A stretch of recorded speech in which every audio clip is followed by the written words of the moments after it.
नमस्कार, मुद्दा में आपका स्वागत है। मैं हूं रश्मि भूया शर्मा। 2024 के लोकसभा चुनाव से पहले जाति का गणित सामने आ गया है। बिहार के मुख्यमंत्री नीतीश कुमार ने राज्य के जाति सर्वेक्षण के निष्कर्षों को सार्वजनिक कर दिया है। सर्वेक्षण रिपोर्ट ने देश की राजनीति में उथल पुथल मचा दी है और लोग यह समझने की कोशिश कर रहे हैं कि इस कदम का आगामी चुनावों पर क्या प्रभाव पड़ेगा। देश की राजनीति में इस समय जातिगत जनगणना का मुद्दा छाया हुआ है। कई विपक्षी दल इस मुद्दे पर एक साथ आ गए हैं। इन दलों ने आबादी के आधार पर ओबीसी, एससी, एसटी को आरक्षण देने की मांग की है। जातिगत सर्वे को कमंडल और मंडल की लड़ाई की तरह भी देखा जा रहा है। ओबीसी वोट बैंक में बीजेपी की मजबूत होती पकड़ के बीच 2024 के चुनाव से कुछ ही महीने पहले यानी 22 जनवरी 2024 में राम मंदिर का भी उद्घाटन होना है। प्रधानमंत्री मोदी ने यूनिफॉर्म सिविल कोड का मुद्दा भी उठा दिया है। ये सब इस बात के स्पष्ट संकेत है कि बीजेपी 2024 के चुनाव में राम मंदिर निर्माण को अपनी उपलब्धि बताने के साथ ही यूसीसी के मुद्दे पर हिंदू वोट गोलबंद करने की कोशिश करेगी। और इसे भांपते हुए ही बिहार की सत्ताधारी पार्टी ने ठीक उसी तरह ओबीसी कार्ड चल दिया है जिस तरह का दाव लाल कृष्ण आडवाणी की रथ यात्रा के दौरान पीएम वीपी सिंह ने चला था। वीपी सिंह ने तब मंडल कमीशन की रिपोर्ट लागू कर दी थी और इन सब के बीच बिहार में जातिगत सर्वे की रिपोर्ट जारी होने के बाद कांग्रेस ने वर्किंग कमेटी की बैठक की जिसमें जातिगत जनगणना के मुद्दे पर विशेष रूप से चर्चा हुई। बाद में राहुल गांधी ने ऐलान किया कि कमेटी के सभी सदस्यों ने एकमत से जातीय जनगणना कराने को समर्थन दिया है। कांग्रेस शासित प्रदेश में जातीय जनगणना कराई जाएगी। साथ ही भाजपा पर भी जाति जनगणना करवाने पर जोर डाला जाएगा। जातिगत जनगणना के बाद आर्थिक सर्वे कराए जाने की बात भी उन्होंने कही। घंटे हमारी कास्ट सेंसस पे चर्चा हुई, डिस्कशन हुआ और एक ऐतिहासिक निर्णय कांग्रेस वर्किंग कमेटी ने लिया है और यूनानिमसली लिया है। मगर मतलब कमरे में कोई ऐसा व्यक्ति नहीं था जिसने अपना पूरा सपोर्ट कास्ट सेंसस का जो कॉन्सेप्ट है उसको नहीं दिया। तो काफ़ी खुशी की बात है। हमारे यहाँ चीफ मिनिस्टर्स बैठे हैं। हमारे चीफ मिनिस्टर्स ने भी डिसीजन लिया है कि वो भी राजस्थान में, कर्नाटक में, छत्तीसगढ़ में, हिमाचल में कास्ट सेंसस को आगे बढ़ाएंगे। तो सवाल था कि क्या इंडिया अलायंस भी कास्ट सेंसस को सपोर्ट करेगी। तो मैंने कहा कि देखिए, कांग्रेस प्रेसिडेंट ने हमारी जो सबसे बड़ी डिसीजन मेकिंग बॉडी है उसमें निर्णय लिया है कि हम कास्ट सेंसस को इंप्लीमेंट करेंगे। सिर्फ ये नहीं, मगर ये भी डिसीजन लिया है कि हम बीजेपी पर दबाव डालेंगे और उनसे करवाएंगे। अगर उन्होंने नहीं किया तो फिर उन्हें परे हो जाना चाहिए, क्योंकि देश कास्ट सेंसस चाहता है।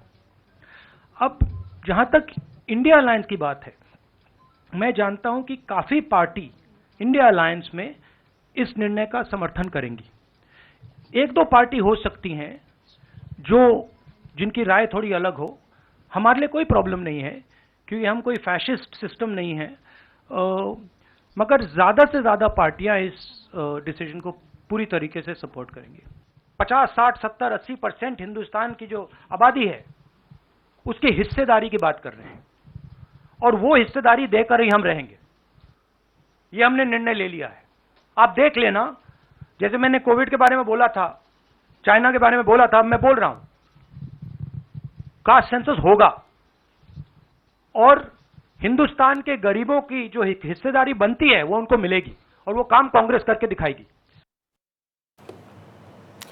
जातिगत जनगणना के जो समर्थन में है वो कहते हैं कि इससे नीतियां बनाने में मदद मिलेगी। वहीं जो इसके विरोध में कहने वालों का तर्क है कि ये समाज को बांटने वाला कदम है। जातिगत जनगणना की मांग क्यों हो रही है, इसका सियासी गणित क्या है, अगर हुई तो क्या असर हो सकता है, क्या 2024 की लड़ाई मंडल बनाम कमंडल की लड़ाई है। ऐसे तमाम सवालों के जवाब देने के लिए हमारे साथ उपस्थित है भाजपा प्रवक्ता सौरभ झुनझुनवाला, कांग्रेस प्रवक्ता रमन झा।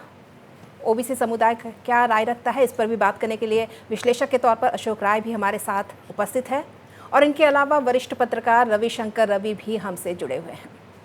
मैं बहुत बहुत स्वागत करना चाहूँगी अपने तमाम पैनलिस्ट का और सबसे पहले रुक करूँगी भाजपा प्रवक्ता सौरभ झुनझुनवाला का। सौरभ जी, बिहार में जिस तरह के जातिगत सर्वेक्षण हुए उसे आप कैसे देख रहे हैं? क्या कांग्रेस का ये आपको मास्टर स्ट्रोक लग रहा है? भाजपा को क्या मास्टर स्ट्रोक लग रहा है कांग्रेस का? नमस्कार। कांग्रेस का कोई मास्टर स्ट्रोक नहीं है। ताज्जुब की बात है, आज़ादी के 76 साल बाद भी जब देश का युवा आर्टिफिशियल इंटेलिजेंस की बात कर रहा है, जब भारत के वैज्ञानिक वर्ग चंद्रमा में अपना तिरंगा लहरा चुके हैं, जब देश का युवा ड्राइवरलेस कार की बात कर रहा है, रोबोट टेक्नोलॉजी की बात कर रहा है, तब कांग्रेस के और अन्य विपक्षी दल के नेता विभाजनकारी राजनीति में लिप्त हो गए। चलिए कोई बात नहीं, इसका भी इतिहास आज जान लेते हैं। जब संविधान सभा की बहस चल रही थी, तब देश के 3 कद्दावर नेता जवाहरलाल नेहरू, सरदार वल्लभ भाई पटेल और BR अम्बेडकर जी ने जाति जनगणना के खिलाफ आवाज़ उठाई थी। 1951 में जब आज़ाद भारत की पहली कैबिनेट बैठक हुई, तब तत्कालीन प्रधानमंत्री जवाहरलाल नेहरू जी ने कहा, हम जातिगण जनगणना नहीं करा सकते, यह कदम समाज के लिए विभाजनकारी होगा, जाति सामाजिक ताना बाना बिगाड़ सकता है। ये तो आप ही के दल के तत्कालीन प्रधानमंत्री कह रहे हैं। सरकार किसकी थी? कांग्रेस की थी। समर्थन किसने किया? अंबेडकर ने किया, मौलाना आज़ाद ने किया। फिर आई बिटिया इंदिरा, मंडल कमीशन की विरोधिता की। उन्होंने मंडल कमीशन की रिपोर्ट ठंडे बस्ते में डाल दिया। नेहरू इंदिरा को कभी लगा ही नहीं कि ये मुद्दा मुख्य धारा का मुद्दा बन सकता है। 1984 में इंदिरा गांधी की देहांत हुई, फिर पुत्र राजीव गांधी सत्ता में आए। 1989 तक पूर्ण बहुमत की सरकार चलाई उन्होंने मंडल कमीशन की रिकमेंडेशन को कभी भी लागू किया? ओबीसी के लिए कुछ भी किया? नहीं किया। कांग्रेस को इसका जवाब देना चाहिए।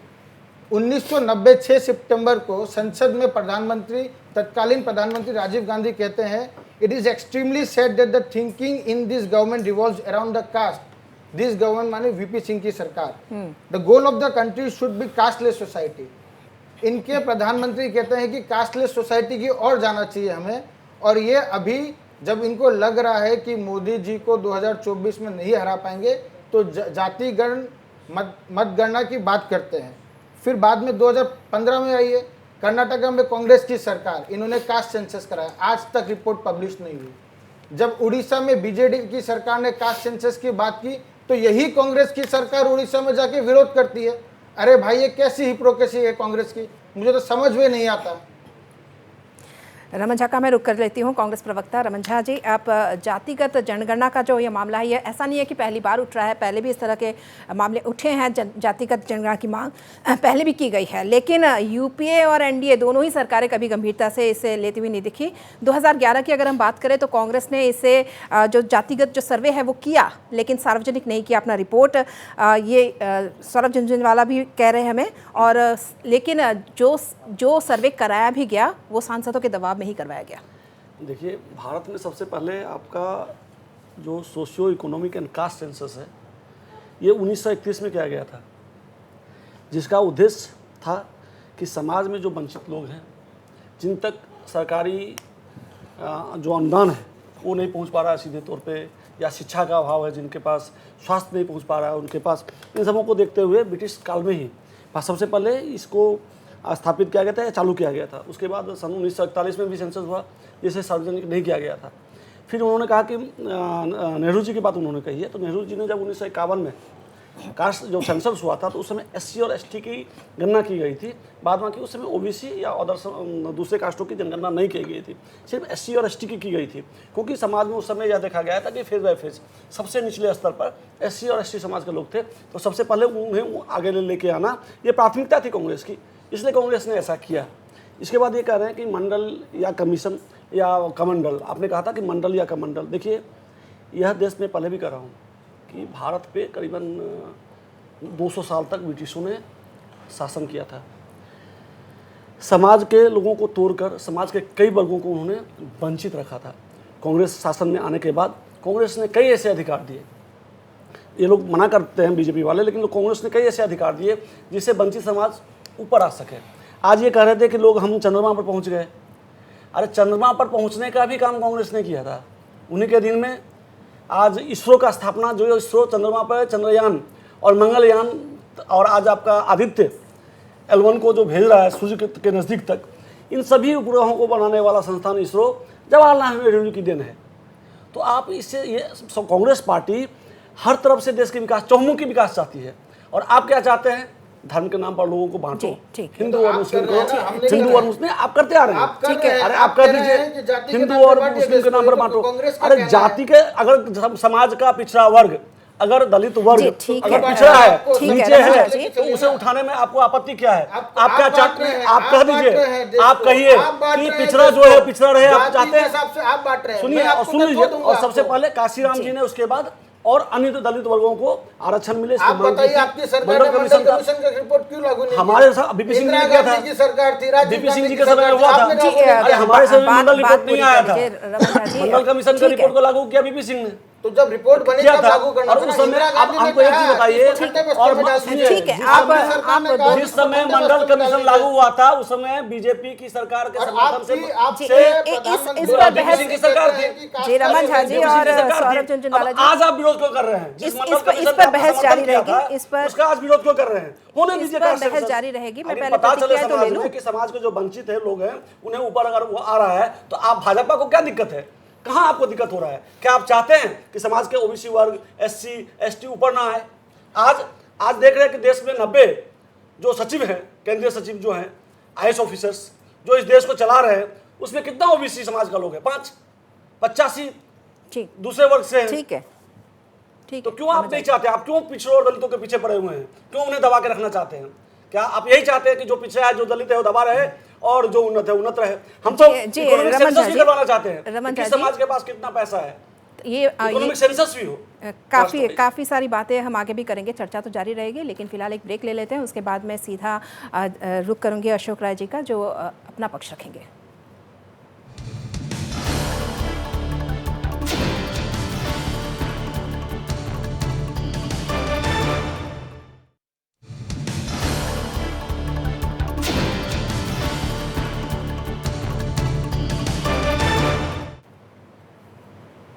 तो हम बात कर रहे हैं, क्या 2024 की लड़ाई जाति धर्म के बीच ही उलझ कर रह जाएगी?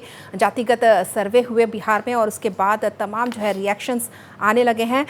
ओबीसी समाज क्या सोचता है, ये भी हम जानने की कोशिश करते हैं। हमारे साथ अशोक राय जी उपस्थित है।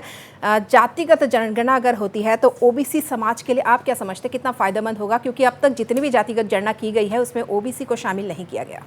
देखिए, सबसे सर्वप्रथम बात मैं यह कहना चाहूँगा कि जनगणना का नाम इसे न दिया जाए।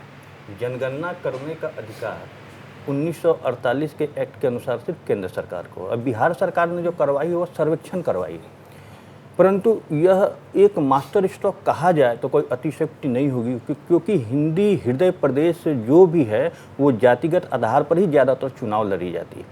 और मेरा तो ये कहना है कि ये बीजेपी का सारा समीकरण ही उथल पुथल हो गया है, सारा चौपट हो गया है। अब उन्हें नए सिरे से रणनीति बनानी पड़ेगी। और जहाँ तक ओबीसी का सवाल है तो उनकी भावना इस मुद्दे के साथ जुड़ी हुई है, और यही कारण है कि बिहार के बाद अब अन्य प्रदेश भी जो है वो जातिगत सर्वेक्षण कराने की बात कर रही है। राहुल गांधी ने भी जो है अपने एक वक्तव्य में कहा है कि अगर कांग्रेस पार्टी सत्ता में आती है तो पूरे देश में अखिल भारतीय स्तर पर जातिगत सर्वेक्षण करवाई जाएगी। दूसरी बात मैं यह कहना चाहूँगा, अभी रमन झा जी कह रहे थे कि 1931 में हुआ था सर्वप्रथम जातीय गणना, तो यह सही नहीं है। ये ब्रिटिश इकोनॉमिक ये औपनिवेशवाद जब बार हुआ था, जो 1931 में जो आए, ब्रिटिश जब शासन कर रही थी तभी से जातीय गणना चल रहा था। 1951 में शुरुआत हुई थी, परंतु सरदार वल्लभ भाई पटेल ने उसको रुकवा दिया था कोई अज्ञात कारण से। और ये मंडल कमीशन जो है वो 1931 के मॉडल के आधार पर ही तैयार किया गया था। तो ये तो रहा इतिहास। और आपका संविधान भी कहता है आर्टिकल 340 कि शैक्षणिक और सामाजिक दृष्टिकोण से जो पिछड़े वर्ग है, जो वंचित वर्ग है, उनका सर्वेक्षण करवाया जाना चाहिए, ताकि उनको हित को ध्यान में रखते हुए इस तरह की योजना बनाई जाए ताकि उनको विकास के राह में हमराही बनाया जा सके। तो ओबीसी वर्ग के लोग जो है वो तो चाहेंगे ही कि जनगणना हो और जिसका जितनी संख्या है उसका उतना हक मिले। और दूसरी बात ये है कि यह बीजेपी के लिए एक गले का फांस बनता जा रहा है।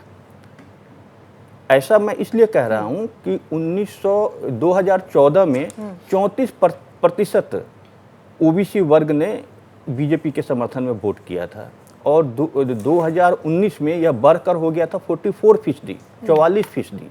तो अगर अभी सौरभ झुनझुनवाला जो बीजेपी के प्रतिनिधि के रूप में इस पैनल में बैठे हुए हैं, वे अगर विरोध करते हैं, इनका पार्टी का क्या रुख है वो तो मौन साधे हुए है, तो इनका जो है वो लोकसभा चुनाव में, लोकसभा चुनाव तो खैर दूर है, ये 5 विधानसभा चुनाव में इनकी स्थिति जो है वो बुरी होने वाली है, क्योंकि सभी चाहते हैं। बिल्कुल बिल्कुल बिल्कुल बताएगी। और ये जो पूर्वानुमान जो है, एग्जिट पोल तो नहीं कहा जाएगा, अभी जो हाल ही में जो आया है ओपिनियन पोल, उसमें जो है इसका टेलर जो है आपको देखने को मिलेगी। ठीक है, रविशंकर जी का मैं रुख करती हूँ। 2024 की लड़ाई जाति धर्म के इर्द गिर्द रह जाएगी ऐसा लग रहा है। मंडल बनाम कमंडल, आप कैसे देख रहे हैं? एक पत्रकार होने के नाते आप काफ़ी समय से राजनीति आप देखते आए हैं, क्या लग रहा है इस बार की राजनीति कुछ दिलचस्प होने जा रही है?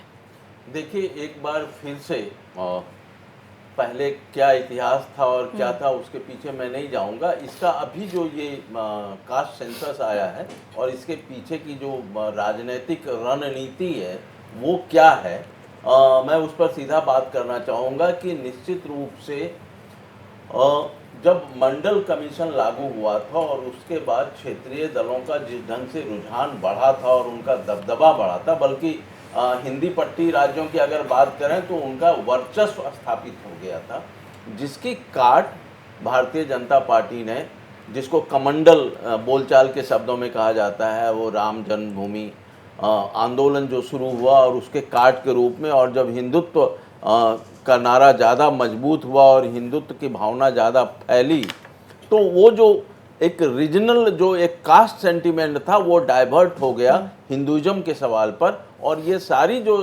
कास्ट के आधार पर जो राजनीतिक दल जो उभरे थे, जो स्थापित थे, उनका जो वोट बैंक है वो धीरे धीरे भाजपा की तरफ सरकता चला गया।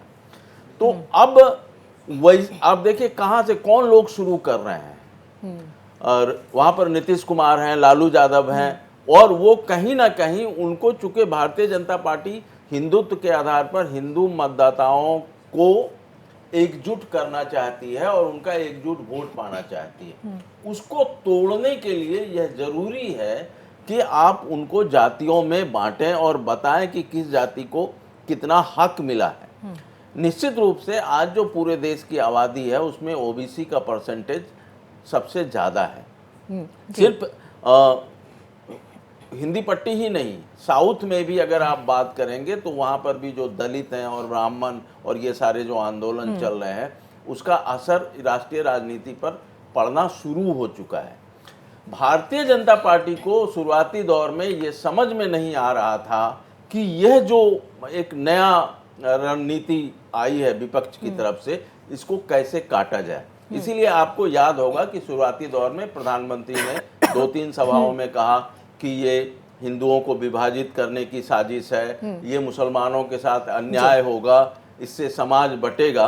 लेकिन जो संकेत मिल रहे हैं कि भाजपा ने उसकी रणनीतिक काट खोज ली है, वो श्री राम मंदिर का उद्घाटन और उसके बाद सामान्य नागरिक, चुनाव के पहले करेंगे सामान्य नागरिक संहिता, ये 2 चीजें हैं। भाजपा एक बार फिर से, जिसको आप कमंडल 2 बोलिए, मंडल 2 के सामने कमंडल 2, उस दिशा में भारतीय जनता पार्टी आगे बढ़ रही है। लेकिन जातीय जनगणना जो हुई है उसका असर पूरे देश की राजनीति पर पड़ रहा है।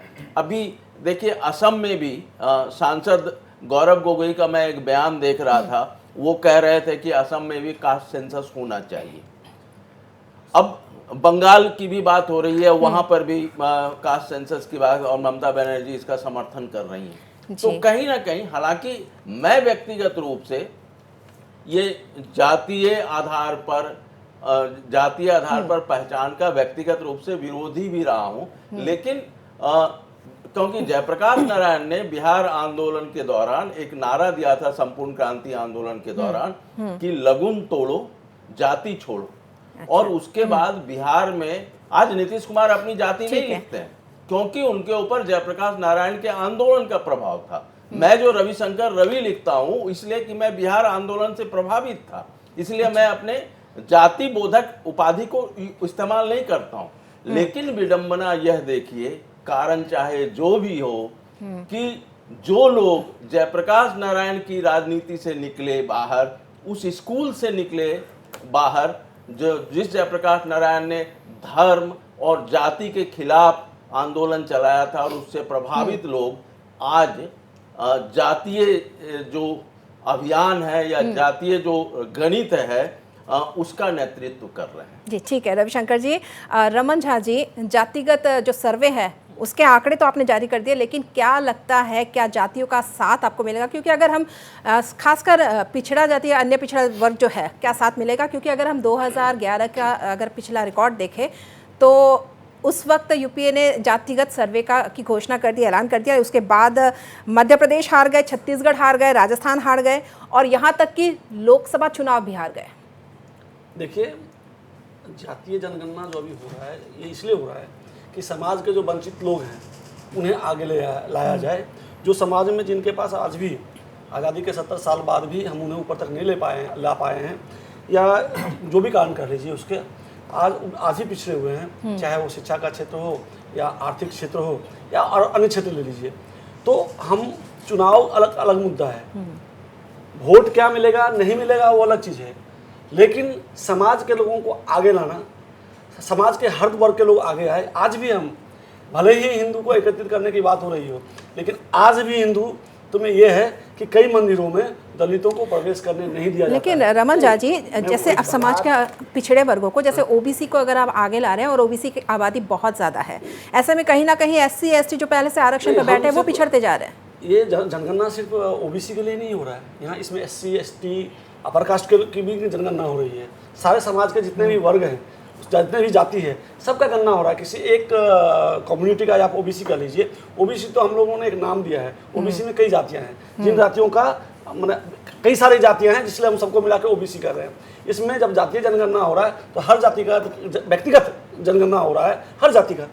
तो आज समाज में कई ऐसे जगह हैं जहां दलितों का प्रवेश निषेध है। भले ही संविधान ने उसको उनको अधिकार दिया है, लेकिन समाज में उन्हें वो अधिकार नहीं मिल पा रहा है। तो ये जो शिक्षा तो आप जब 70 साल की जब क्रेडिट लेने की बात करते हैं तो आप इसमें क्यों नहीं जो जब देखिए समुद्र के गर्त, आपने इसरो बनाया, आपने सब किया, समुद्र के गर्त से, जो समुद्र के गर्त से अगर आप किसी चीज को ऊपर लेके आएंगे ना तो उसके लिए समय लगता है। ये तो आपको जब 60-70 साल का समय दिया गया वो कब था? हम आपको ये नहीं कर रहे हैं जनता ने आपको 60 साल नहीं, आप भी तो 10 साल से हैं, आपने क्या कर तो लिया? हमने क्या कर लिया आपने? अरे जो आपने वही किया, हमने संवैधानिक दर्जा दिया। 90 जो पदाधिकारी हैं, मैं कहता हूँ जो इस देश के निर्माण मैं कहता हूँ योगदान आप देते हैं, होमवर्क करके नहीं आते, आप OBC। होमवर्क करके नहीं आते। मैं आपको कहता हूँ होमवर्क हमारा अच्छा है, आप पढ़ के आया कीजिए। मैं बताता हूँ 92 भाजपा में, का अरे तो सुनिए, व्हाट्सएप स्कूल से पढ़ के मत आइए। नहीं सुनिए तो इनको बात तो पूरी व्हाट्सएप करें, फिर स्कूल से उसके पढ़ बाद के मैं मत आया कीजिए। आपके पास आती हूँ। और जो भी है, हम तो यही चाहते हैं कि समाज का विकास हो। अगर जातिगत विकास होगा, जब जाति का विकास होगा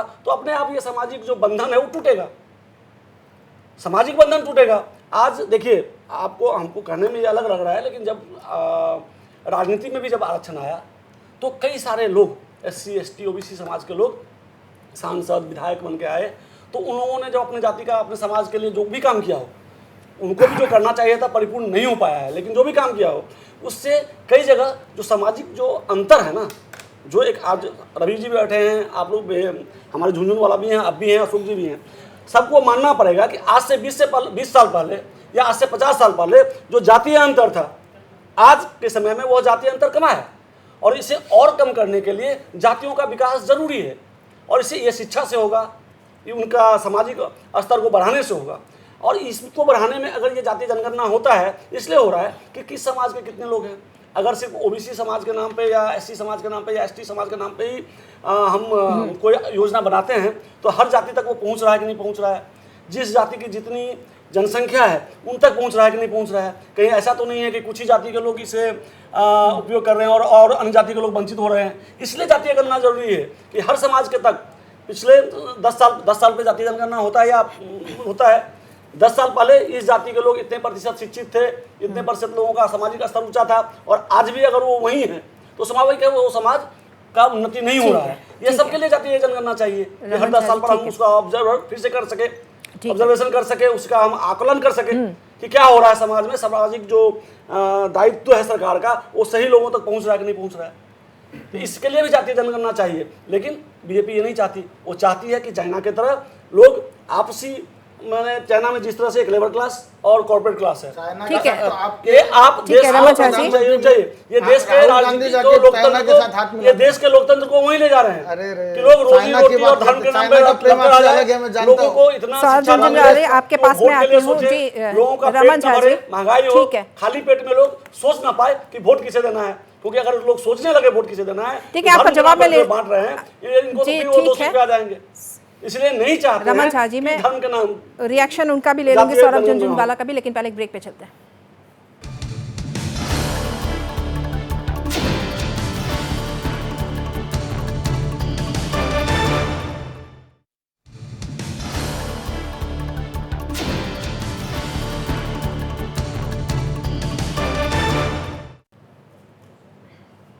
आज बात हो रही है जातिगत जनगणना की। तमाम जो गेस्ट है वो हमारे साथ उपस्थित है। ब्रेक में जाने से पहले रमन झा जी ने काफ़ी कुछ बातें कही और सौरभ झुनझुनवाला जो भाजपा के प्रवक्ता है वो उनका जवाब देने की कोशिश कर रहे थे। पहले उनसे हम जवाब ले लेते हैं। रमन जी ने कैबिनेट सचिव की बात की, वो थोड़ा सा होमवर्क नहीं करके आते हैं। राहुल गांधी जो बोलते हैं उसी को रिपीट कर देते हैं। मैं कहता हूँ सुनिए, तो आप सुनिए ना, रमन झा जी उनको पहले बात अरे आप सुनिए ना, मैं कहता हूँ गलत, आप बता दीजिए यार होमवर्क नहीं करते, ये तो अरे आप बता हमारे दीजिए मान्य ना, और सुन लीजिए ना, आप मैं उनको कहने तो दीजिए ताकि आप सुन पाए। बताने तो दीजिए। बताइए।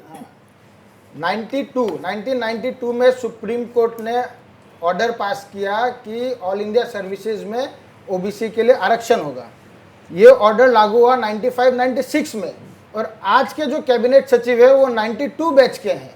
इस कारण से जो कैबिनेट सचिव में ओबीसी की संख्या है वो कम है, धीरे धीरे वो बढ़ोतरी होगी। और कैबिनेट सचिव तो ऐसा रैंक नहीं है ना कि आप 2019 में आईएएस पास करें आपको डायरेक्ट कैबिनेट सचिव दे। अगर आपको पता हो पहला पोस्टिंग आपको डीसी का होगा, कैबिनेट सचिव रातों रात नहीं बनता। सुनिए ना, कितने तो बार आप एक्शन समझते हैं कि ईडी के जो अरे आप सुनते नहीं है ना, वही तो बात है। अरे भगवान ने दो कान एक मुंह दिया, थोड़ा सुनिए और वही आप अपने पे लागू क्या करेंगे? अरे सुनिए तो सही, अपने पे लागू रखिए। 92, 95 और 2000 ये आप पढ़ के रहिए थोड़ा। उसके बाद इन्होंने कहा कि राजनीतिक दलों ने जो प्रतिनिधि है वो काम नहीं कर रहा। मैं कहता हूँ देश का प्रधानमंत्री ओबीसी वर्ग से आता है। कैबिनेट मंत्री 77 में से 27 मंत्री कैबिनेट के ओबीसी वर्ग से हैं। 95 सांसद ओबीसी है। 30 मुख्यमंत्री कितने हैं जो ओबीसी के? मैं आपको कह रहा हूँ ना, इनके सांसद 10 के नीचे है। बीजेपी पिछड़ा वर्ग विरोधी सरकार, आप कैसे बोल सकते हैं विरोधी सरकार? रेल से लेके तेल तक सब कुछ बेच दिया। अरे ये ओबीसी का बात कर रहे हैं आप, ओबीसी का बात कर रहे हैं आप। कहाँ चला जाता है? एक जितने भी आपके ओबीसी मंत्री हैं, प्रधानमंत्री हैं, उन्होंने ओबीसी समाज के लिए क्यों किया ऐसा? क्या क्यों? मैं कहता हूँ ओबीसी समाज के लिए क्या किया? भाजपा सरकार ने क्या किया? मैं कहता हूँ ओबीसी का जो है देखिए, चाहे आज भाजपा हो या पहले कांग्रेस हो, कांग्रेस में आज जैसे ये सवाल उठ रहा है ना कि भाजपा के कितने मुख्यमंत्री हैं, जब कांग्रेस का शासन था ओबीसी के या दलितों के कितने मुख्यमंत्री थे? हर जगह ब्राह्मणवाद था। ब्राह्मणवाद हर जगह ब्राह्मणवाद था। और अभी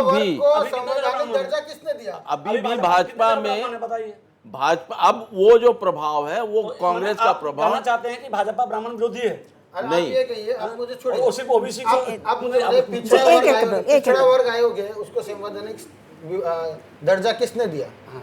किसने दिया? बताइए किसने दिया? मोदी सरकार ने दिया। आपने क्यों नहीं दिया? ये आर्टिकल 340 93 से 2018 ये तो बोलेंगे 2014 में भारत आजाद हुआ है। 2018 अरे आपको सुनना ही नहीं है, वही तो बात है ना। अरे आपको सुनना ही नहीं है कोई चीज। भारत का नाम 2014 में पिछड़ा वर्ग का विभाग बना। एक कर बोलिए। इसको कॉन्स्टिट्यूशनल स्टेटस किसने दिया? 93 में पिछड़ा वर्ग का विभाग बना।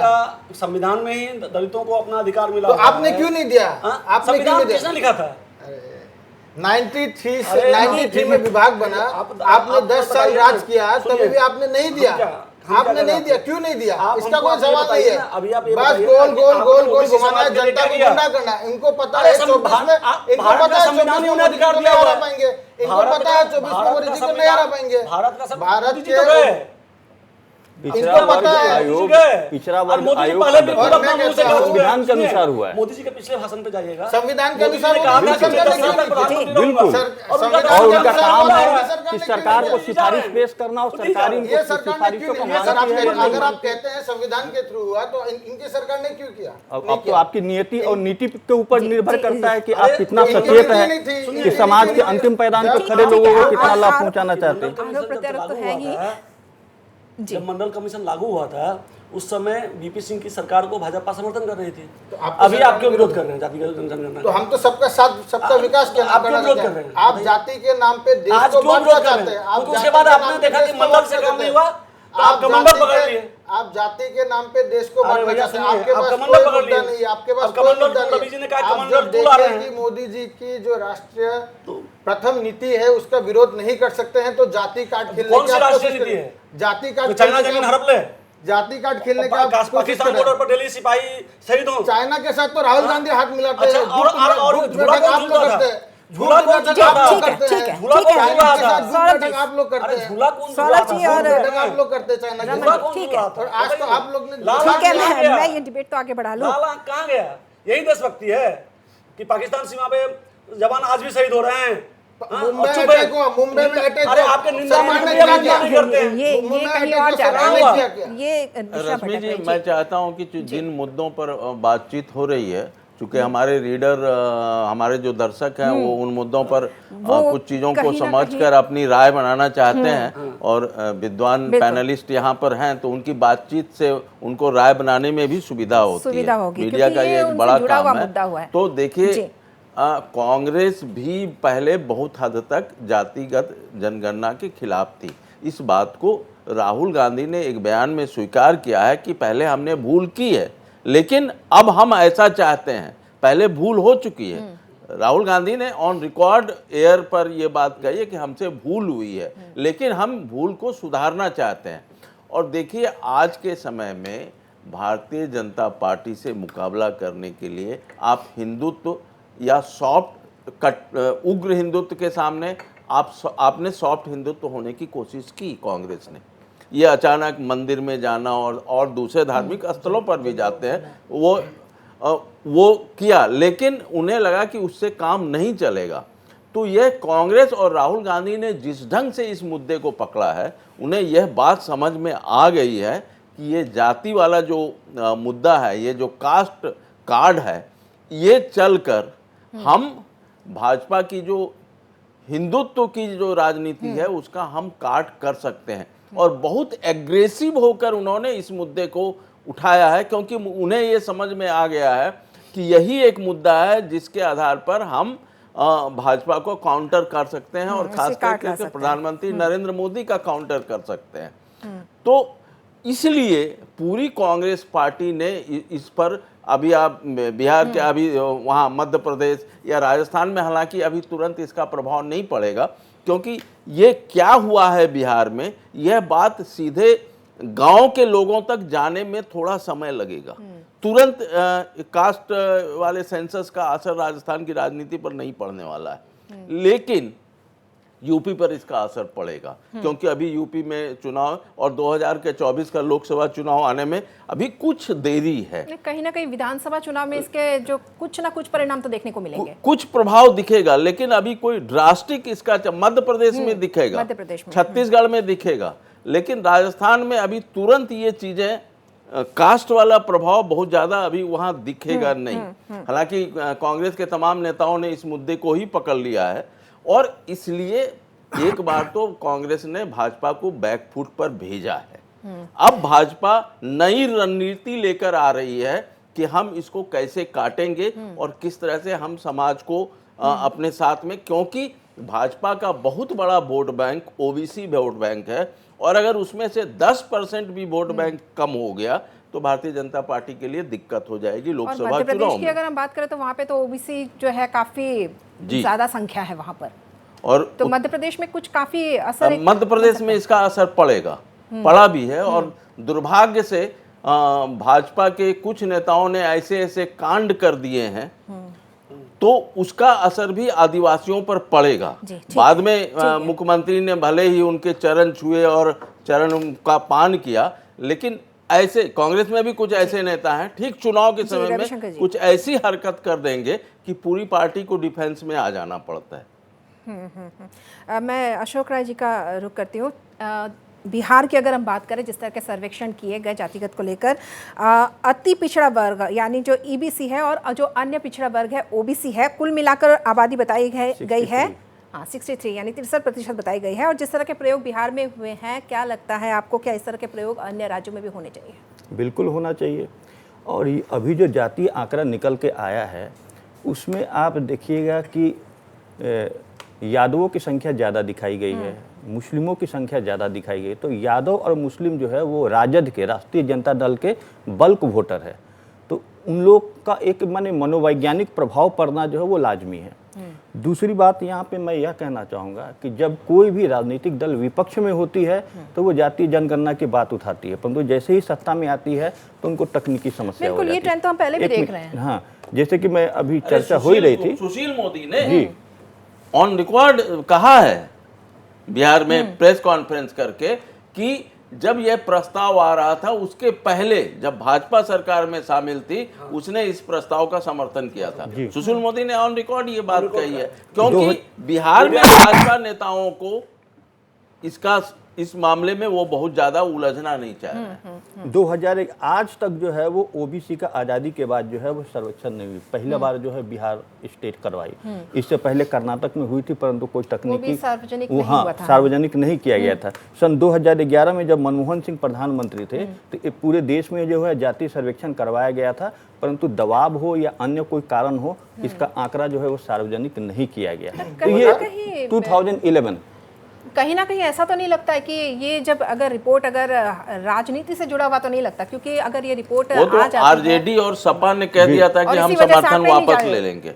इसी वजह से सार्वजनिक नहीं किया जाता। 2011 में जो सेंसस हुआ था उसमें कहीं पे भी ओबीसी का ऑप्शन था ही नहीं। उसमें SC ST का ऑप्शन था, उसमें ओबीसी का ऑप्शन था। SC ST का ऑप्शन जो है वो हर को बोलेंगे तो जूम करेंगे, जो ऑर्डर निकला था गृह मंत्रालय से उसमें ओबीसी का कोई ऑप्शन नहीं है। ये उनका अध्यादेश है, आप दिखा सकते हैं। 2011 का मैं दावे के साथ कह सकता हूं कि जातीय जनगणना हुई थी जिसका आंकड़ा दबा दिया गया था, सार्वजनिक नहीं किया। मैं कागज में लेकर आया, आप कागज पे विश्वास नहीं करते। भैया मैं तो आपके पक्ष में बोल रहा हूं, आपको खुशी होना चाहिए। उस समय मनमोहन सिंह जी प्रधानमंत्री थे। ओबीसी का कोई भी जनगणना उसमें शामिल नहीं था 2011 में जो हुआ था। चलिए मैं आपकी बात को मान लेता हूँ। ठीक है। कर्नाटक में भी जो है वो जातीय जनगणना का रिपोर्ट को सार्वजनिक नहीं किया। कि देखिए राजनीतिक दल जो है वो अपना राजनीतिक नफा नुकसान को देखते हुए कोई भी कदम उठाती है और पिछना यहाँ पे जनता को पड़ता है। मैं कहना तो नहीं चाहिए खोल के, एक खास विशेष वर्ग का अभी भी कार्यपालिका, न्यायपालिका, विधायिका पर 90% अभी आधिपत्य है। पिछता कौन है? अब जब ये खाई जब बढ़ेगी तो आपका देश विकास नहीं कर पाएगा। एक तबके जो है वो अभी भी पिछड़ते जा रहे हैं, वो समाज के मुख्य धारा से अभी नहीं जुड़ पा रहे हैं। तो उनको जोड़ने के लिए जो है वो राजनीतिक दलों को इच्छा शक्ति होनी होगी, ईमानदारी से काम करना होगा, उनको हित को ध्यान में रखते हुए इस तरह की योजनाएं बनानी होगी, उसके मॉनिटर करना होगा कि लाभ सरकार थी जिन्होंने ओबीसी के लिए आरक्षण 27%। भैया आप लोग तो सरकारी प्रतिष्ठान ही बंद कर रहे हैं, नौकरी का अवसर ही समाप्त कर रहे हैं, तो फिर यहाँ पे नौकरी मिलेगी, आरक्षण का तो आप गला घोट रहे हैं। नेट यूजी और पीजी में ओबीसी को 27% और ईडब्ल्यूएस को 10% आरक्षण किसने दिया? भाजपा सरकार ने दी। तो आप कैसे कह सकते हैं कि उसको तो स्वागत किया गया ना? सब कैसे कह सकते हैं? उसको तो स्वागत किया गया, किसने विरोध किया? किसी ने विरोध नहीं किया। सुप्रीम कोर्ट का आदेश था कि 50% से अधिक जो आरक्षण नहीं होना चाहिए। इसको का जो विभाग था उनको कॉन्स्टिट्यूशनल स्टेटस दिया भाजपा सरकार ने, आरक्षण भाजपा सरकार ने दी। तभी भी आरक्षण भाजपा सरकार ने दी। ओबीसी नेट यूजी और नीट पीजी में पहले ओबीसी और ईडब्ल्यूएस का आरक्षण नहीं था। भाजपा सरकार ने ओबीसी और ईडब्ल्यूएस के 27 और 10% आरक्षण दी। सब करने के बाद भी आप बोलते हैं गला घोट रहे हैं। बिल्कुल आप लोग गला घोट रहे हैं। ये चीज सही है कि जब ओबीसी को आरक्षण दिया गया तो जो अगड़ी जाति थी उसमें ये विरोध शुरू हुआ था कि जब सब आरक्षण उन्हीं को दे देंगे तो हमारे में भी जो अगड़ी जातियों में जो गरीब लोग हैं उनका क्या होगा। तो तब भाजपा ने EWS उसको लागू किया। 10% EWS अगली 10% जातियां कहीं आरक्षण नाराज ना हो जाए, इसको भी काफी ध्यान में रखा जाता है। पिछड़ी जातियों को तो ध्यान में रखा ही जा रहा है और साथ ही अगली जातियों का भी को भी निराश नहीं करना चाहता, ऐसे एक रणनीति बनती है। चर्चा हम जारी रखेंगे, लेकिन एक ब्रेक ले लेते पहले।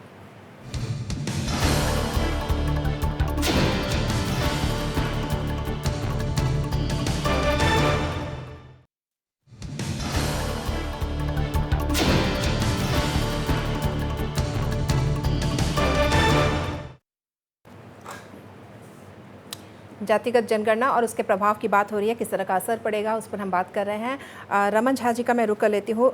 रमन झा जी, राहुल जी तो ये कह चुके हैं जो कांग्रेस शासित प्रदेश है वहाँ पर जातिगत सर्वे कराए जाएंगे, लेकिन जब मुंबई में बैठक हुई थी, अब चूँकि इंडिया गठबंधन है और कई तमाम सारी पार्टियाँ इसमें शामिल है, तो कहीं ना कहीं हमको विरोध भी देखने को मिला था, तो कैसे एकजुट करेंगे सबको? देखिए, भारतीय लोकतंत्र में अब कई पार्टियां हैं, भाजपा भी जो एनडीए की पार्टियों का गठबंधन है और हमारा इंडिया भी कई दलों का गठबंधन है।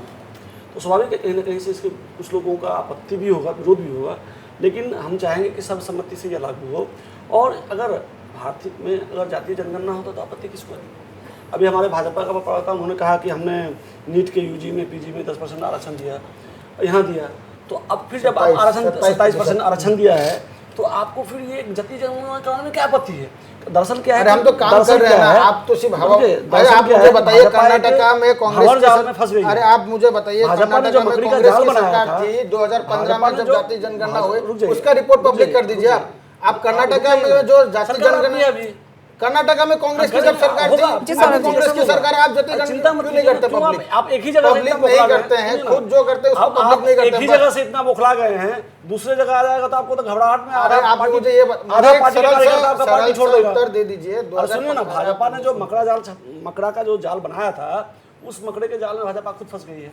अब वो छटपटा रही है, आप खुद फंस गए हैं। आप कह रहे हैं मुझे नहीं बता राहुल रहे गांधी जी ने हैं, जब कहा है कि भारत के उन तमाम राज्यों में जहां कांग्रेस की सरकार है, जातीय जनगणना कांग्रेस की सरकार थी, और अब आगे 2015 में कर्नाटका में कांग्रेस की सरकार तोड़ के आप, अरे उसको सरकार को तो हमने कमल ऑपरेशन करके तोड़ दिया, और संवैधानिक रूप से सरकार को तोड़ना वहीं नहीं, मध्य प्रदेश में भी था, रिपोर्ट पब्लिश कर दीजिए, मणिपुर में भी था, गोवा में भी था, सरकार को तोड़ के आप लोगों ने उस पर कब्जा कर लिया। क्या पूछ रहा हूँ मैं, हम क्या वही ना कर्नाटका में अब सरकार चलने कहाँ दिया? आपने सर्वे कराया, सरकार से चलने, कर्नाटक में सरकार कहाँ चलने दे पब्लिश करेंगे? अभी रिपोर्ट की बात आ रही है, बिहार वाले सोच लीजिए, उड़ीसा में बीजेपी बिहार से ही दूसरे जगह उड़ीसा में बीजेपी की सरकार ने कहा कि हम सर्वे कराएंगे, तो यही कांग्रेस वहां पे विरोध करती है और देश में कहती है। जब 2000 यही कांग्रेस 2020 में उड़ीसा में विरोध करती है, यही कांग्रेस 2015 की रिपोर्ट पब्लिश नहीं करती है, और यही कांग्रेस कहती है कि आप जब 1989-90 में आप मंडल का समर्थन कर रहे थे, तो आज आप जातीय जनगणना से क्यों? तो उस टाइम आपने क्यों विरोध किया? किसका? मंडल की। मंडल का आपने, आपके तत्कालीन प्रधानमंत्री कहते हैं उस समय we want a casteless society, उस समय बीपी सिंह प्रधानमंत्री थे, पिता कहते हैं we want a casteless society, पुत्र कहते हैं कि समाज को बांटो। उस समय तो प्रधानमंत्री पिता राजीव गांधी कहते हैं we want a casteless society, और पुत्र कहते हैं समाज को बांटो, देश को बांटो, जाति के नाम पे देश को बांटो। ये तो आपकी नीति है। उसके बाद ठीक है, नीतियाँ हर सरकार की रही है और हर पार्टियों की रही है। रविशंकर रवि जी, बिहार में भाजपा की डगर आपको कैसे लग रही है? क्योंकि लोकसभा चुनाव आने वाले हैं, एक तरफ जहां जो शक्तिशाली नेता माने जाते हैं लालू प्रसाद यादव, नीतीश कुमार, दोनों एकजुट हो चुके हैं और अब जातिगत सर्वे भी हो गया है, ऐसे में बिहार में आपको कैसी लग रही है डगर? बिहार में देखिए, भाजपा के सामने बहुत बड़ी चुनौती हो गई है। जो रिपोर्ट्स आ रही है, जो ग्राउंड रिपोर्ट्स आ रही है, भाजपा के लिए ऐसे भी नीतीश और लालू के एक साथ होने के बाद और कांग्रेस का उसको समर्थन कर देने के बाद वहाँ का सारा ढांचा बदल गया था। लेकिन भाजपा की उम्मीद थी कि हम हिंदुत्व के सवाल पर और हिंदू एकता के सवाल पर हम चुनाव लड़ेंगे और बेहतर प्रदर्शन करेंगे। तो बिहार में इसको भाजपा को नुकसान होगा, इसमें दो राय नहीं है। अब भारतीय जनता पार्टी उत्तर प्रदेश में होने वाले नुकसान के बारे में कैसे उसकी, क्योंकि वहाँ पर जोगी जी हैं और राम जन्मभूमि है, और वो राम जन्मभूमि के सवाल पर उत्तर प्रदेश के जो ओबीसी के लोग हैं, वो कितना भाजपा के साथ कनेक्ट रह सकते हैं या भाजपा किस तरह से उनको कनेक्ट किए रह सकती है, यह देखना होगा। लेकिन देखिए, विरोध, अंतर विरोध तो कांग्रेस के अंदर भी है। जैसे ही ये कास्ट सेंसस आया, मनु सिंघवी ने तुरंत कह दिया, तुरंत इसका विरोध कर दिया कि इसका समर्थन नहीं। हालांकि तुरंत कांग्रेस ने बचाव करते हुए कहा कि ये उनका निजी मामला है, और ये भारतीय जनता पार्टी भी करती है कि जब कोई इस तरह का बयान आ जाता है किसी नेता के द्वारा जिससे लगता है कि पार्टी को बैकफुट पर जाना होगा, तो वो फट से ये कहकर निकल जाती है कि इनका व्यक्तिगत ये उनकी व्यक्तिगत राय है, पार्टी से उसको कोई लेना देना नहीं है। लेकिन यह तय है कि भारतीय जनता पार्टी अभी कास्ट सेंसस के लिए तैयार नहीं है, क्योंकि देखिए भारतीय जनता पार्टी की अपनी एक नीति है और संघ की भी अपनी एक नीति है, और वह यह है कि वह नहीं चाहती है कि हिंदू जो है वो जातियों में बटे, क्योंकि अगर वो जातियों में बढ़ती हैं तो जो मजहबी उनका जो एक उभार, एक एजेंडा जो था, एजेंडा मैं उसको नहीं कहूँगा, उनका जो एक लक्ष्य है हिंदू राष्ट्र को लेकर, हिंदू धर्म को लेकर, तो वो कहीं ना कहीं उससे प्रभावित होगा। तो और ये अंतिम लक्ष्य ये है, मूल लक्ष्य ये है कि हमें भारत को हिंदू राष्ट्र बनाना है। तो उसके लिए लेकिन भारत का जो संविधान है उसके अनुसार आपको चलना होगा। भारतीय संविधान, उसके लिए बहुमत और सारी कई चीज़ें तकनीकी, इसलिए भारतीय जनता पार्टी बीच का रास्ता चुनने की कोशिश करेगी कि हम हिंदू को बंटने नहीं दें जाति के आधार पर। और अब क्या कितना कमंडल 2 उसका भारतीय जनता पार्टी का सफल होता है, हालांकि भारतीय जनता पार्टी में एक से एक रणनीतिकार हैं जो रणनीति बनाने में लगे हुए हैं, उसकी काट तलाशने में लगे हुए हैं, और वो आने वाले दिनों में, क्योंकि लोकसभा का चुनाव सामने है और भारतीय जनता पार्टी ये नहीं चाहेगी कि कांग्रेस जिस ढंग से कास्ट के सवाल पर एग्रेसिव है उसका लाभ उसको मिलने दिया जाए। ठीक है अशोक राय जी, क्या लगता है कि गंभीरता से समीक्षा होनी चाहिए जातियों की, क्योंकि ओबीसी के तहत भी अगर हम देखें तो फिर कई जातियां आती हैं कि कुछ को मलाइयाँ ज़्यादा मिल रही है लेकिन कुछ को थोड़ा सा हो सकता है कि पिछड़े साइड में रहे, तो ऐसे में क्या लगता है कि समीक्षा बहुत गंभीरता से होने की ज़रूरत है? देखिए मैं तो कहूँगा कि ये पूरा आरक्षण और ओबीसी वाला मसला जो है उसका पुनर्निरीक्षण होना चाहिए। क्यों होना चाहिए कि ओबीसी वर्ग में भी कुछ एक तबका है जो सरकारी योजनाएं हैं वो क्रीम जो कहते हैं ना, बटर, वो खा जाते हैं, और जो अन्य जातियां जो हैं उन तक जो है वो पंचछोरी जो होता है वो भी नहीं पहुंचता। मैं खुद अपने उदाहरण आपको दे रहा हूँ। जो दबंग जातियां हैं वो सारा मलाई खा जाती है। मैं असम के परिप्रेक्ष्य में आपको बात कहना चाहूँगा, ये जात पात वाली बात तो नहीं करनी चाहिए, मैं खुद कुर्मी कास्ट का हूँ, क्योंकि यहाँ पे असम में आपको कास्ट सर्टिफिकेट ओबीसी नहीं मिलता है, कलवारों को नहीं मिलता है। आप डीसी ऑफिस का चक्कर काट काट के आपका चप्पल घिस जाएगा। कई बार मुख्यमंत्रियों को लिखा गया, कई बार डीसी को मेमोरेंडम दिया, पर कोई सुनवाई नहीं है। ये तो भाजपा का राज है। तो यहाँ जो ओबीसी जो डिजर्व करते हैं, जिनको मिलना चाहिए, उनको सर्टिफिकेट ही नहीं मिलता, तो उनको लाभ कहाँ से मिलेगा? कार्बी आंगलंग में भी नहीं मिल रहा है। तो मैं तो यहाँ भाजपा के प्रतिनिधि को कहूंगा कि इस बात को नोट करे और अपने जो है आकाओं तक पहुँचाए।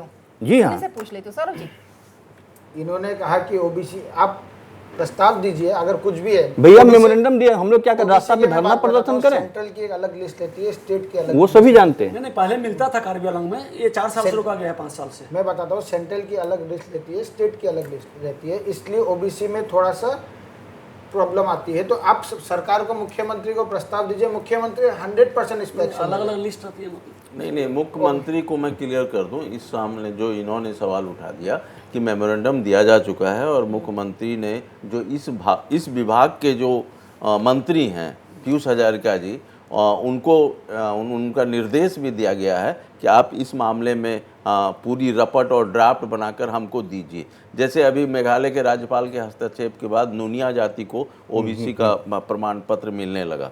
तो निश्चित रूप से कहीं ना कहीं है ये भेदभाव है, और अगर उसको कायदे से निकाला जाए और भाजपा के प्रतिनिधि भी अगर अपने पैनल में इसको बात करें। पिछले 3-4 साल से बंद कर दिया गया है, जिसके लिए वहाँ के लोग दुखी भी हैं। बच्चों को शिक्षा नहीं मिल रहा है अच्छे संस्थानों में रिजर्वेशन कोटे के आधार पर। नौकरियाँ तो छोड़ दीजिए, दूसरी बात है शिक्षा में भी उनको दिक्कत हो रहा है। इसी तरह सूरी जाति के लोग हैं, उनको भी नहीं मिलता है। वहाँ पे लिखा हुआ टूरी, लोग है सूरी, अब बोलता है ना हो तो ना हो वो। आप मुख्यमंत्री जिसे को कई प्रस्ताव हमने दीजिए और प्रस्ताव- मैं एक नहीं कई मेमोरेंडम दिखा दूंगा। सर्बानंद सोनोवाल के समय से ही कई मेमोरेंडम हिंदुस्तानी सम्मेलन ने दिया, कोई कार्रवाई नहीं होती है जनाब। जानकारी है वहाँ के सौरभ जी, सीएम को भी मालूम है, वहाँ के ये असम के सीएम को मालूम है। मुख्यमंत्री किसी भी वर्ग को पीछे रहने नहीं देंगे। अगर किसी तरीका का भी प्रस्ताव है आप मुख्यमंत्री को लिखिए, मुख्यमंत्री इस पर जरूर कार्रवाई करेंगे। जी मैं लिखा रविशंकर जी गया से है। हम चाहते हैं कि कार्रवाई जल्दी हो। ठीक है, कार्रवाई जी होगी। ठीक है, मैं आखिरी कमेंट्स ले लेती हूँ। रविशंकर जी, कुछ सुझाव, मतलब किस तरह से आगे बढ़ा जाए? देखिए, निश्चित रूप से जो पिछड़ी जातियां हैं, मेरी निजी राय है कि जो पिछड़ी जातियां हैं उनको आगे बढ़ने का मौका मिलना चाहिए। लेकिन कई ऐसे क्षेत्र हैं जहां पर प्रतिभा के आधार पर ही मौका मिलना चाहिए, जो संवेदनशील क्षेत्र हैं, जहां वहां पर प्रतिभा के साथ लेकिन पिछड़ी जातियों को निश्चित रूप से मौका मिलना चाहिए और जिस जाति के लोग जितने हैं उस आधार से उनको यह मौका मिलना चाहिए। लेकिन इसके साथ साथ आर्थिक सर्वेक्षण भी करने की ज़रूरत है कि किस जाति में कितने लोग बढ़े, और जो क्रीमी लेयर है, एक व्यक्ति अगर आरक्षण लेकर आईएएस हो गया है तो उसके बच्चों को आरक्षण का लाभ नहीं मिलना चाहिए, क्योंकि उसके घर का जो माहौल है वो निश्चित रूप से बेहतर हो गया है। वो उसकी आय, मानसिक समझ, शिक्षा। राहुल गांधी जी ने कहा है कि आर्थिक सर्वेक्षण भी हम करवाएंगे कि किस जाति के राहुल लोग गांधी तो कहते हैं कि छत्तीसगढ़ में सरकार जाएगी। आप राहुल गांधी की बात छोड़ दीजिए। अरे मोदी जी राहुल तो क्या गांधी बोलते हैं, कहते हैं सुना है सरकार जाएगी, ठीक राजस्थान है। में तो क्या सरकार बोल देते जाएगी। हैं, मोदी जी राहुल तो गांधी तो इंडिया- मीडिया में एक ठीक है, सरकार शो जाएगी, खत्म उनको हो ये रहा है। नहीं मैं पता कि सुझाव कौन और सा ले लूँ। मोदी अशोक जी राय तो जी का बोलते हैं, मैं vote for सुझाव ले India। लेती हूँ। शो खत्म हो रहा है, राहुल सिर्फ गांधी अशोक की राय बात जी। छोड़िए। मोदी जी बोल रहे हाँ, हैं, मैं तो आखिरी ये सुझाव, कहूँगा एक लाइन। कि सरकार का जो नीति और नियत दोनों साफ होना चाहिए इस मसले पर, क्योंकि संवेदनशील इशू है। और उन्हें यह सोचना चाहिए कि अगर किसी जाति या वर्ग अगर पिछड़ जाता है तो फिर इससे देश का विकास नहीं होगा। सबको ले करके चलना होगा, और जो लोग जो वंचित है उनके लिए योजनाएं बनाए, ईमानदारी से काम करे, उनको मॉनिटर करता रहे ठीक है कि यह जो है लाभ उन तक पहुंच रहा है या जी। नहीं। सौरभ जी, आखिरी विपक्षी नेता इसको सोशल इंजीनियरिंग का दर्जा दे रहे हैं। ये सोशल इंजीनियरिंग नहीं है, पॉलिटिकल एक्सपेरिमेंट है कि मोदी जी के विजय रथ को ये कैसे रोक पाए। क्योंकि 2014 और 2019 में तो इन्होंने मुँह की खा ली है, तो ये सोच रहे कि देश को, समाज को बांट के, जो अंग्रेजों की नीयत थी कि डिवाइड एंड रूल पॉलिसी करके फिर से सत्ता के गलियारों में वापस आ सके। ठीक है। शो का समय हमारा समाप्त हो चुका है। मैं बहुत बहुत धन्यवाद करना चाहूँगी अपने तमाम पैनलिस्ट का। तो जाति बनाम धर्म की इस लड़ाई के बीच इस बार का चुनाव बेहद ही दिलचस्प होने जा रहा है। क्या कुछ होगा ये तो समय ही तय करेगा, समय ही बताएगा। लेकिन मुद्दा में फ़िलहाल के लिए बस इतना ही। देखते रहिए।